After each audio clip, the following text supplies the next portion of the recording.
Now here's a question. Where in the world is Welby? The Most Reverend Justin Welby is ruffling feathers among some Christian communities who say the Archbishop of Canterbury shows a lack of clear leadership on a plethora of social and moral issues. GB News has been in touch with the Church of England to offer them a right to reply on the issue, but to no avail thus far. I am joined now by Ben Weller, editor and campaign leader of Where's Welby. Ben, thanks for joining us. What on earth is Where's Welby?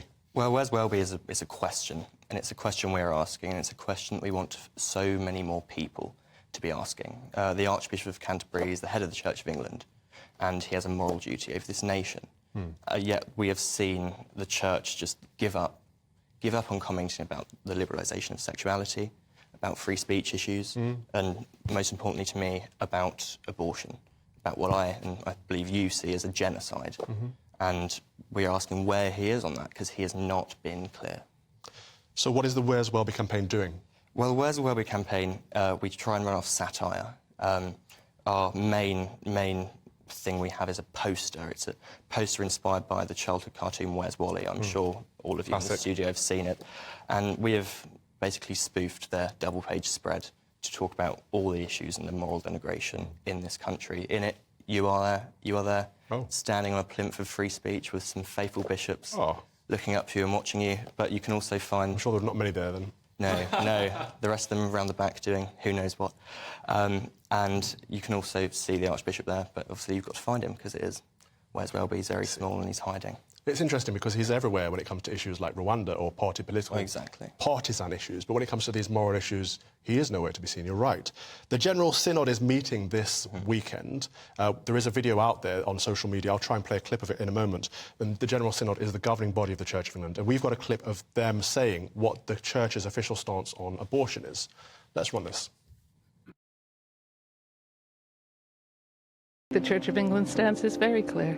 Well, I'm not clear about that at all. I think it's relatively clear. There is a variance of opinion and it's down to your individual conscience. Not very clear at all. Pretty clear. Not clear at all. For you, when is abortion acceptable and when is it not? Well, I suppose this is where the unclarity comes in. I think abortion is acceptable if the mother's mental health is at risk. I quite like the line that was used in America some years ago, actually, of saying that abortion should be safe, legal and rare. Each case would have to depend on its circumstances, and I would hate to be in those sort of circumstances.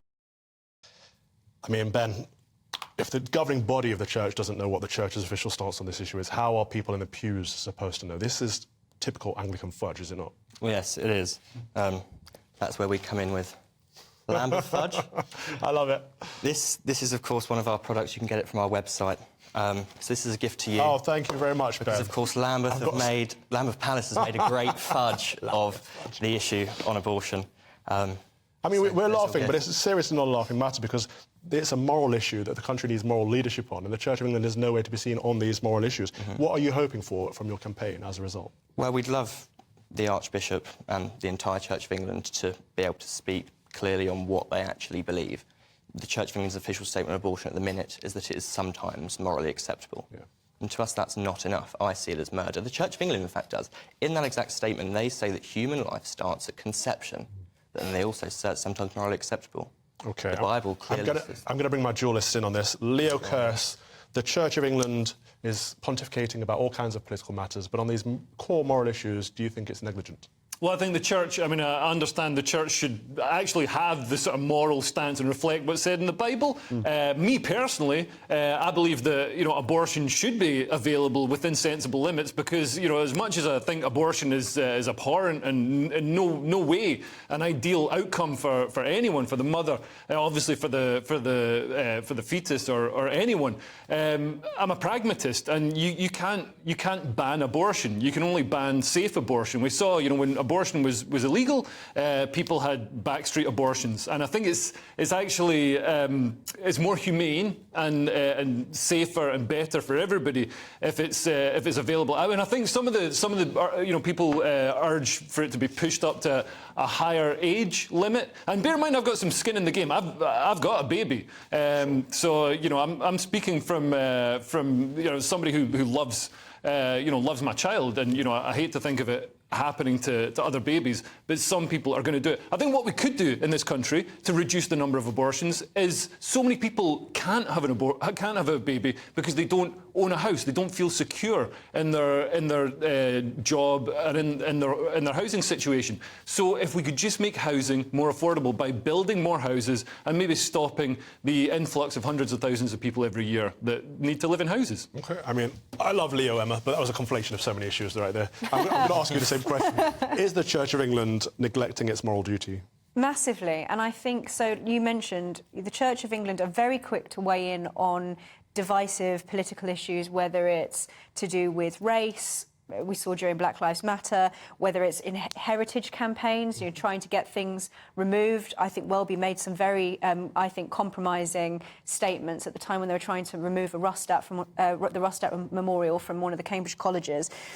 I think that they've weighed in on, you mentioned Rwanda, immigration only a few days ago, so they do weigh in on political issues. But when it comes to articulating morally and ethically educated, robust positions, even if they were to articulate the disagreements within the church in an intelligent way, that would be one thing. But they just stay out of those, those topics where Christian teaching has something to say.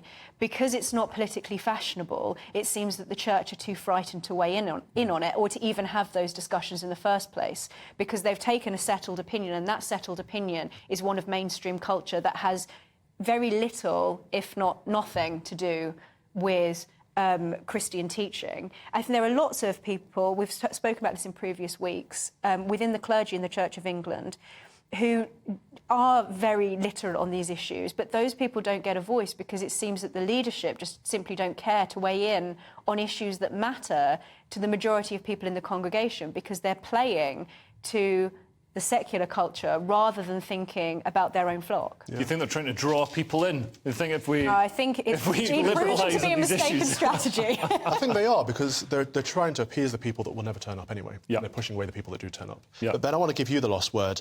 Do you have hope? Because obviously this is not about bringing the Church of England down, this is about holding them to account. Where is your hope? Well, I have hope for the Archbishop, okay, but that's if he changes. He says, exactly. I mean, I'm a Christian, I believe in redemption. He has a chance to change. And he says he wants to stay in his role until 2026. And if he does that, and he changes, then I pray that good things can happen. But if he doesn't, I believe he's going to be a man who's going to live the rest of his life with quite a few regrets. OK, well, thank you for doing what you're doing. And where can people find out more about Where's Welby? We've got a website, www.where'swelby.com, and we also have social media on Twitter, at @where's_Welby. That was Ben Weller, editor and campaign leader of Where's Welby. Thank you for your time today.